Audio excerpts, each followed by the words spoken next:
माझ्या आयुष्यात आणखीन एक टर्निंग पॉइंट आला. माझ्याकडे एक मुलगा होता जो प्रेतासारखा यायचा आणि प्रेतासारखा जायचा. असा स्टिफ मुलगा होता 7 वर्षाचा. म्हणजे डायपरसाठी जर त्याचे 2 पाय असे फाकवले तर कटकन तुटेल का हाड इतपत भीती वाटायची. 18 गोळ्या 18 वाट्यांमध्ये भिजवून ठेवायला लागायच्या. कारण त्याला कुठलेही सेन्सेशन नव्हते, काहीही कळत नव्हतं. आणि एक जरी गोळी त्यातली मिस झाली, तर हा असा उभा मुलगा पाठीकडनं अळीसारखा गोल व्हायचा. अरे आपण वाह! त्या चालत्या अळीला जर काठी लावली ती हां, कशी ते गोल गोल होते होते. अगदी. टायरसारखी, हां. तसा तो गोल व्हायचा. म्हणजे याचं डोकं इकडे पायाला लागायचं. तर या मुलाची आई देवासमोर बसून 3-3 तास जप करते असं मला कळलं होतं. मोबाईल वगैरे नव्हतेच. अ, तिला ओरडायला मी तिच्या घरी गेले होते. नागपंचमीचा दिवस होता. देवापुढेच बसली होती. मुलगा असा गोधडीवर टाकलेला होता. मी तिला खूप ओरडले.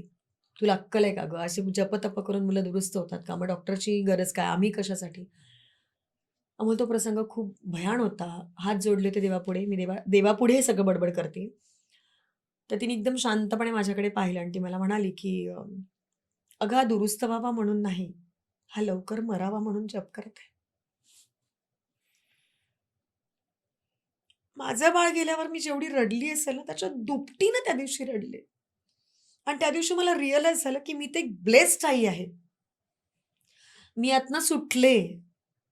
पण कित्येक आया आहेत, की ज्या यातनं सुटल्याच नाहीयेत. हं. म्हणजे मला सगळ्या आया आठवल्या रे पुन्हा.